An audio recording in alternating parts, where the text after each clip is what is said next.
جب میں ایک بہت کیس لڑا تھا جو کہ انگلینڈ میں سب سے اہم کیس تھا، یعنی 3 ہفتے کے لیے برطانیہ کی ساری اخباروں کی وہ ہیڈ لائنز تھا، اور وہ کیس کی جو پروسیڈنگز تھی وہ شام کو ہر ٹیلی ویژن چینل کی ہیڈ لائنز تھی. بڑا امپورٹنٹ، انگلینڈ کا سب سے بڑا کھلاڑی تھا اس وقت، اور میرے اوپر انہوں نے کیس کیا ہوا تھا. وہ انگلینڈ کا ہیرو تھا، اور جوری تھی، 12 لوگوں کے جوری بیٹھتی ہے، جج ہوتا ہے، پھر جوری ہوتی ہے جو کہ عام شہری ہوتے ہیں. تو میرے اپنے وکیل نے کہا کہ تمہارا کوئی چانس نہیں ہے جیتنے کا، کیونکہ ساری انگریز جوری ہے اور وہ انگلینڈ کا ہیرو ہے اور تم پاکستانی ہو، اور تمہیں پتہ ہے ہمارے لوگوں کے اندر تعصب بھی ہوتا ہے. تو کہتا تمہاری جیتنے کی کوئی چانس نہیں، بلکہ اس نے مجھے کوشش کی کہ تم کیس نہ ہی پیسے باہر آؤٹ آف کورٹ سیٹلمنٹ کر لو. لیکن میں نے کہا میں حق پہ کھڑا ہوں، میں لڑوں گا کیس. اس نے کہا تمہاری صرف 20% چانس ہے، اور یہ یاد رکھیں کہ اگر وہ میں کیس ہار جاتا تو یہ جو میں نے اپنا لنڈن کا فلیٹ بیچ کے میں یہ بنی گالا کا گھر بنایا، یہ سارا کچھ ہی چلا جاتا، کیونکہ وہ اتنا زیادہ اس کا خرچہ آتا ہے. نبی صلی اللہ علیہ وسلم نے اس لیے کہا تھا کہ وہ قومیں تباہ ہو جاتی ہیں. یہ یاد رکھیں کہ ہم تباہی کی طرف جا رہے ہیں، کیونکہ طاقتور آج قانون سے اوپر ہے. میرے بھی بڑا آسان ہے، اگر میں دنیا میں باہر جاؤں تو میں جا سکتا ہوں، میرے لیے تو عمران خان کے لیے دروازے کھلے ہیں. لیکن عام لوگوں کی میں آج بات کر رہا ہوں، آپ جب سب سن رہے ہیں کتنے لوگ آپ باہر چلے جائیں گے.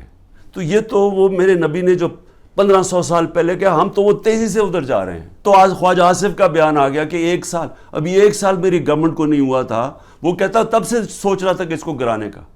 بھئی تمہاری اس کی حیثیت کیا تھی؟ الیکٹ کر کے میں آیا ہوں، پبلک کے ووٹ سے میں آیا ہوں، ذمہ داری میری ہے، لیکن اس نے فیصلہ کر لیا. اور یہ یاد رکھیں کہ یہ جو آج ہو رہا ہے یہ ملک کے ساتھ، یہ سب سے بڑا جنرل باجوہ اس کا ذمہ دار ہے. ہم نے فیصلہ کیا، حالانکہ وہ سوچیں 10,000 لوگ ہمارے جیلوں میں ہیں. عمران خان کے اوپر 180 کیس ہو چکے ہیں، پہنچ گئے ہیں 180 تک. ہماری سینئر لیڈرشپ جیل میں ہے، لوگ انڈر گراؤنڈ میں گھر توڑ رہے ہیں، ان کے ہر قسم کا ان کی بزنسز بند کر رہے ہیں. اس کے باوجود اپنے ملک کے لیے ہم نے کہا ٹھیک، ہم یہ اگریمنٹ کرتے ہیں تاکہ ملک نہ بیٹھے. نواز شریف نے اسمبلی میں کہا ہاں یہ ہیں ہمارے فلیٹس مانے، اور کہا یہ ہیں ذرائع کہ جس کے ذریعے میں نے خریدے.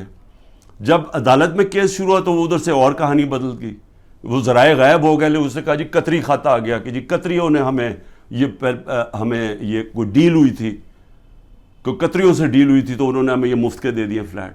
یہ اس کے بعد یہ کہانی آئی. پھر اس کے بعد کلیبری فونٹ آ گئی.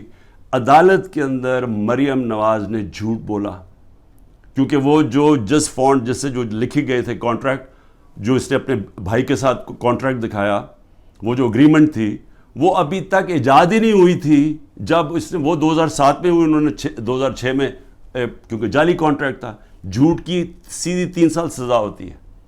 وہ کچھ بھی نہیں ہوا. وہ مان گئے کہ ہمارے فلیٹ ہیں. عدالت اب یہ پوچھتی ہے ان سے کہ جناب بتائیں، آپ ثابت کریں، نیب کو کہتی ہے کہ آپ ثابت کریں کہ یہ واقعی ان کے فلیٹ ہیں. وہ رہ رہے ہیں وہاں 30 سال سے یا 25 سال سے، وہ مان گئے ہمارے فلیٹ ہے، لیکن عدالت کہتی ہے نیب کو کہ آپ ثابت کریں کہ کیا واقعی ان کے فلیٹ ہے. شہباز شریف کیس سے کیسے نکلا؟ شہباز شریف کیس سے ایسے نکلا کہ انہوں نے پہلے تو جناب آتے ساتھ ہی FIA کا سربراہ تبدیل کیا، کیونکہ جنرل باجوہ نے اس کو اوپر لا کے ہمارے اوپر مسلط کر دیا. جب انڈر ٹرائل تھا شہباز شریف اور اس کے بیٹے انڈر ٹرائل تھے، تو جب ہماری گورنمنٹ گرائی اس کو اوپر بٹھا دیا آگے. اس نے آ کے آتے ساتھ ہی FIA کا ہیڈ چینج کیا. اسے پرسیکیوشن کو چینج کیا، جو پروسیکیوشن تھی اس کو چینج کیا. انہوں نے جو پہلے انویسٹیگیشن کر رہا تھا، مسٹیریسلی ڈاکٹر رضوان کو پہلے ہٹایا اور وہ ہارٹ اٹیک سے مر گیا. اس کے بعد مقصود چپڑاسی مر گیا ہارٹ اٹیک سے. ارشد شریف جس نے بڑی ڈیٹیلڈ اس کیس کے اندر کام کیا ہوا تھا، اس کے بعد تھوڑی دیر کے بعد اس کا قتل ہو جاتا ہے. اور کوئی جج بھی انویسٹیگیٹ نہیں کرتا کہ جناب ڈاکیومنٹری ایویڈنس والیومز پڑی ہیں ان کی انویسٹیگیشن میں، وہ بھی ختم ہو جاتی ہے. ادھر سے نیب کا ہیڈ چینج کرتے ہیں.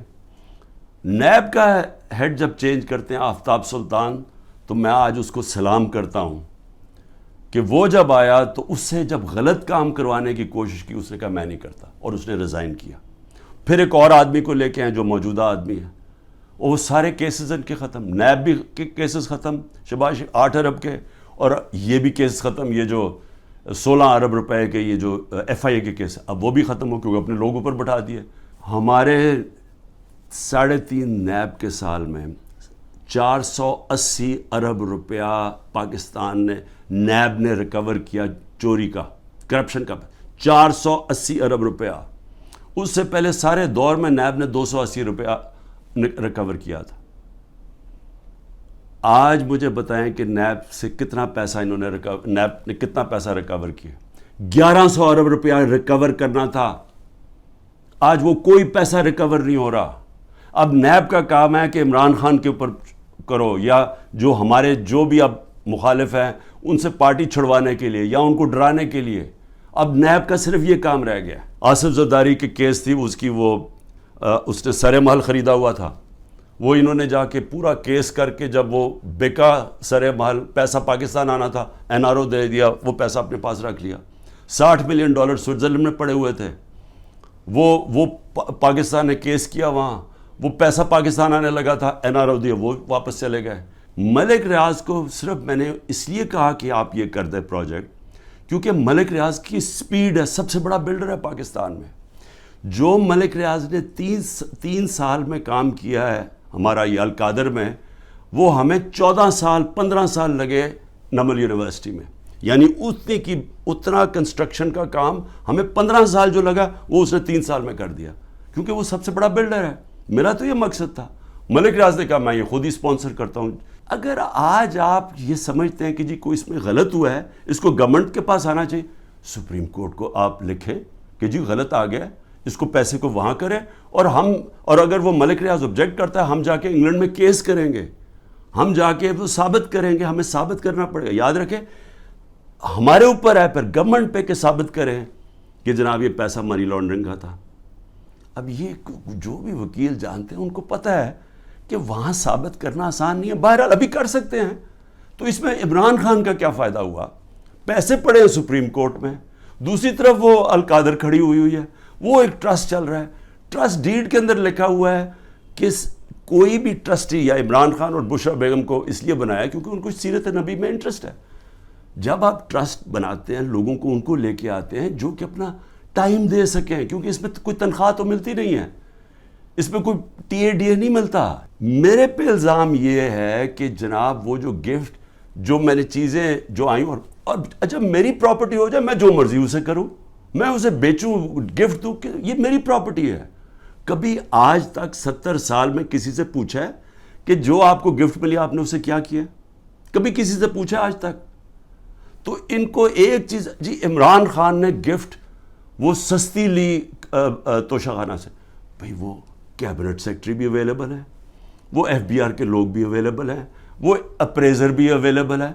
آپ ان کو بلا کے پوچھیں کہ کیا عمران خان نے آپ کو کسی کو کہا تھا کہ گفٹ سستی دے؟ میں چیلنج کرتا ہوں، مجھے کوئی ایک آدمی ملٹری سیکٹری کے تھرو گیا ہے، کوئی مجھے بتائے کہ کیا میں نے کبھی کسی کو کہا ہے کہ مجھے کم قیمت پہ دو. اگر کسی کو پکڑنا ہے توشہ خانہ کیس میں تو اس میں مریم نواز پکڑی جاتی ہے، نواز شریف پکڑا جاتا ہے اور آصف زرداری، کیونکہ انہوں نے وہاں سے مہنگی گاڑیاں توشہ خانہ میں سے انہوں نے وہ گاڑیاں خریدی اور سستے قیمت پہ وہ خرید سکتے ہی نہیں تھے کیونکہ توشہ خانہ میں گاڑی آپ نہیں لے سکتے. مجھے بھی گاڑی ایک ملی تھی، آپ گاڑی قانون کے مطابق نہیں لے سکتے. ان تینوں نے بھی گاڑی، اس نے زرداری نے 3 گاڑیاں نکالی، نواز شریف نے ایک مہنگی گاڑی پہلے 9 سال چلائی، اور اس کے بعد جا کے جب یہ یوسف رضا ہے تب اس نے ڈکلیئر کی اور اس کی پھر ایک قیمت ادا کی. اور مریم نواز نے ڈکلیئر ہی نہیں کی توشہ خانہ میں ایک گاڑی جو کہ ابو دھابی سے رائل فیملی سے ملی، اور وہ اس نے جا کے پھر آگے بیچ دی. میرے پر ایک کیس ہے جی کہ میری بہن کو میں نے انفلوئنس کر کے ایک 6 ارب کی زمین دلوا دی صرف 6 کروڑ میں، اور 6 ارب کی اس لیے کیونکہ وہاں کوئی نہر لگنی تھی تو اس سے اس کی قیمت اوپر چلی جانی تھی. اور میں نے زبردستی لوگوں سے کہا کہ کیونکہ میں پرائم منسٹر تھا، میں نے زبردستی کہا کہ وہ کسانوں سے اسے زمین دلوا دی. اب یہ اتنے ڈفرز ہیں، ان کو یہی نہیں پتا کہ جو میری بہن نے پیسے دیے وہ چیک سے دیے ہوئے پیسے. چیک 25 اپریل کو 2022 کو ایک چیک دیا گیا ہے، اور 2 جون 2022 کو دوسرا چیک دیا گیا ہے. عمران خان 9 اپریل کو پرائم منسٹر ہٹ چکا تھا. تو میں نے کیسے انفلوئنس کیا وہ کسانوں کو؟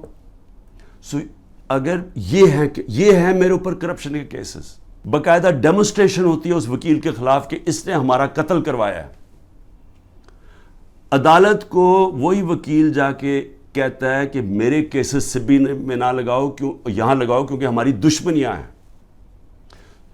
اس کا قتل میرے پہ ڈال کے اور ایف آئی آر کٹ جاتی ہے 302 کی، اور کہتے ہیں جی آپ کوٹا جا کے اپیئر کریں. اور پھر اس سے پہلے ضلع شاہ کا جب 8 مارچ کو قتل ہوتا ہے پولیس کسٹڈی میں، میرے اوپر پھر قتل کا کیس ڈال دیتے ہیں. میں گھر میں بیٹھا ہوا ہوں، مجھے پتہ ہی نہیں کیا ہو رہا، کیونکہ یہاں ٹیئر گیسنگ چل رہی تھی اس دن، کیونکہ ہم اپنی ریلی نکالنے لگے، پتہ چلا جناب ایک دم 144 پولیس نے لگا کے تو ریلی روک دی ہے. تو میں اندر بیٹھا ہوں، میرے اوپر 302 کا قتل کا کیس ہو جاتا ہے. 3 دن کے بعد جب ضلع شاہ کا پوسٹ مارٹم ہوتا ہے اور پتہ چلتا ہے کہ 26 جگہ اس کے اوپر تشدد کر کے اس کو قتل کیا. اب اس کے بعد پولیس پھنس جاتی ہے. پھر کیا کرتی ہے؟ نہیں جی وہ ایکسیڈنٹ ہوا ہے، اور ایکسیڈنٹ میں بھی پھر مجھے بات ہے کہ جی میں نے کوئی انفارمیشن نہیں دی، ایک اور ایف آئی آر کٹ جاتی ہے. تو میں آپ کو صرف یہ بتا رہا ہوں کہ یہ جو قتل کرنے کا کیس ہے، یہ یاد رکھیں کہ یہ پہلے سے یہ جو اوپر بیٹھے ہوئے ہیں یہ پرانے گاہک ہیں، یہ لوگوں کو قتل کروانے کے یہ ہیں، یہ شہباز شریف خاص طور پہ، اور یہ جو لوگوں کے اوپر جھوٹے کیسز کرنے کے یہ ماسٹر ہیں اس کے. گارڈین کے اندر ایک آرٹیکل چھپتا ہے، یہ جب 97 سے 99 تک تھا شہباز شریف. آرٹیکل کیا ہے؟ اس میں کہتا ہے 850 ایکسٹرا جوڈیشل کلنگ پولیس مقابلے میں لوگوں کو مروایا جاتا جب شہباز شریف چیف منسٹر تھا. اور اس کے اندر وہ ایمنسٹی انٹرنیشنل کنفرم کرتے ہیں کہ یہ بالکل ٹھیک ہے کہ پولیس انکاؤنٹر کے ذریعے شہباز شریف نے اس کے دور میں لوگ مروائے گئے. شہباز شریف نے ایک اور میرے اوپر الزام لگا دیا ہے کہ میں آرمی چیف کو اب قتل کروانا چاہتا ہوں، کہ میں پلان کر رہا ہوں آرمی چیف کو قتل کروانے کے لیے. اور دیکھیں وہ جو ہوتا ہے نا، وہ کہتے ہیں کہ ایک انگریزی میں ہے کہ takes a thief to catch a thief, یعنی چور جو ہوتا ہے وہ چور کو پکڑ سکتا ہے کیونکہ چور چور کی طرح سوچتا ہے، کیونکہ یہ ساری زندگی یہ جرائم پیشہ لوگ ہیں. یہ اس کو پتہ ہے کہ عمران خان کوئی قتل نہیں کروانا ہے، ان کو پتہ ہے کہ نہ میں سب کو کوئٹہ کو پتہ ہے نہ میں نے اس کو قتل کروایا نہ یہ ضلع شاہ کو، لیکن یہ جھوٹے الزام لگانے کے یہ ماسٹر ہے. الیکشن کمیشن کے باہر مظاہرہ ہو رہا ہے، اس کے اندر کچھ آپس میں کچھ ہوتا ہے، مجھے کیا پتا. عمران خان کے اوپر دہشت گردی کا پرچہ، مریم نواز کی ویڈیو ہیں سب کے پاس کہ یہ جا کے یہ جب اس کی پیشی ہوتی ہے نیب کے اندر تو پتھراؤ کرتے ہیں نیب کے اوپر. گاڑی بھری ہوتی ہے جس میں پہلے پتھر لے کے جاتے ہیں، پتھراؤ ہوتا ہے. کوئی کیس ہوا اس کے اوپر؟ 9 مئی کو اغوا کیا گیا تھا، وہ غیر قانونی اور غیر آئینی تھا. یہ سپریم کورٹ کا فیصلہ ہے.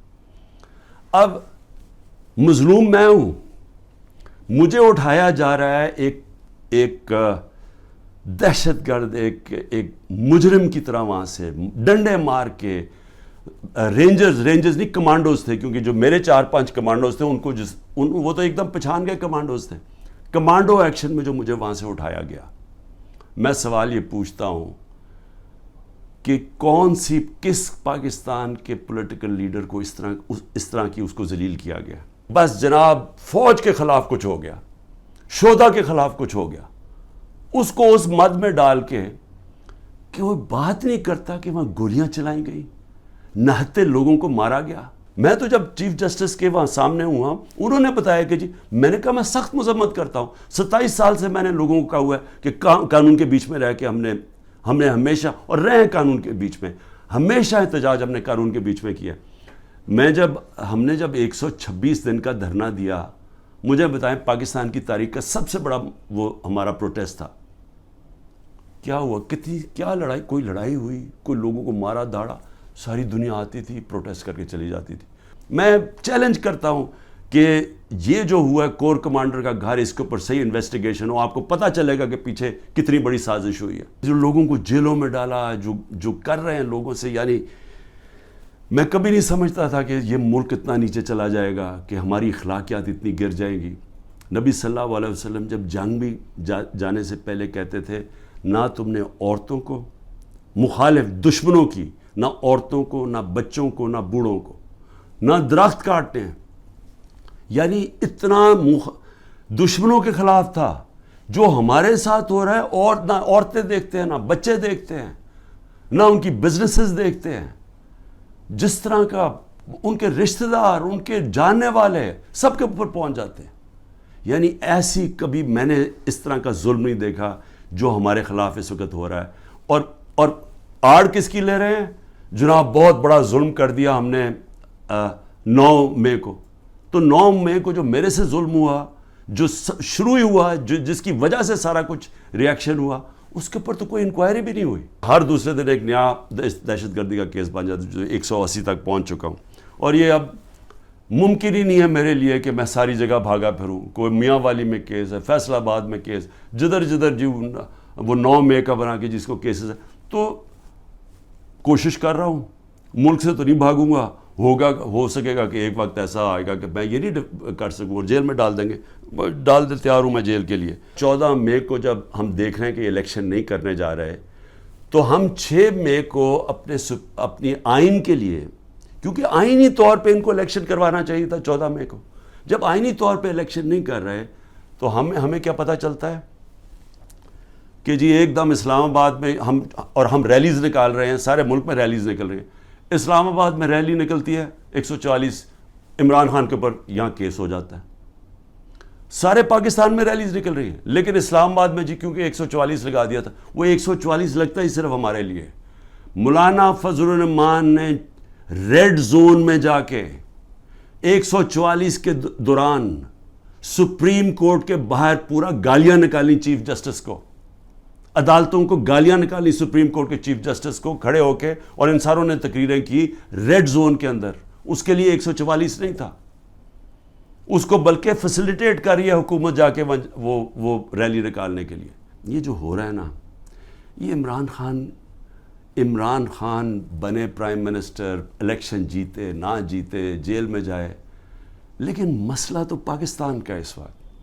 تو میں آپ کے لیے اب کہہ رہا ہوں، یہ جو ہو رہا ہے نا، یہ صرف اور صرف ملک کی اب تباہی ہے. اب یہ جو پلان بن رہا ہے کہ عمران خان کو جیل میں ڈال کے ان کو واپس لے کے آنا، چلیں عمران خان جیل میں بھی چلا جاتا ہے، یہ واپس بھی آ جاتے ہیں، لیکن ملک کا کیا بنتا ہے؟ میں یہ سوال پوچھ رہا ہوں کہ ملک کا جو حالات ہیں، یہ جو جنرل باجوہ نے یہ انجینئرنگ کر کے ان کو اوپر بٹھایا ہے، کیا ملک بچ جائے گا ایسے؟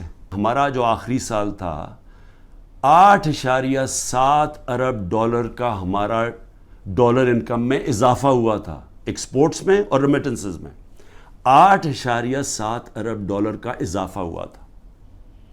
اس سال جب سے یہ جنرل باجوہ کے یہ تحفے آئے ہیں، انہوں نے ایک سال کے اندر 8.5 ارب ڈالر کی کمی کی ہے ریمیٹنسز اور ایکسپورٹس میں. جو لوگ یہ سارے لگے ہوئے ہیں اور نیب میں بیٹھے ہیں، ایف آئی اے میں بیٹھے ہیں، پولیس میں بیٹھے ہیں، جو تنخواہ دار لوگ ہیں، میں ساروں کو آج کہہ رہا ہوں کہ دیکھیں آپ اللہ کو جواب دیں. آپ یہ جو چیزیں کر رہے ہیں، آپ اپنے ملک کی تباہی کے راستے پہ ملک کو لے کے جا رہے ہیں، اور آپ اپنی آخرت بھی تباہ کر رہے ہیں. آپ کو کوئی ضرورت نہیں ہے، جب رزق اللہ نے کہا میرے ہاتھ میں ہے، آپ کو غلط کام کرنا اور گناہ کرنا کی یہ نہ کہنا اوپر والے کو کہیں گے کہ نہیں جی میں تو کیا کرتا، مجھے اوپر سے غلط آرڈر آیا ہے. آپ کا رائٹ ہے کہ غلط کو آرڈرز آپ نہ مانیں. یہ آپ کو قانون اجازت دیتا ہے.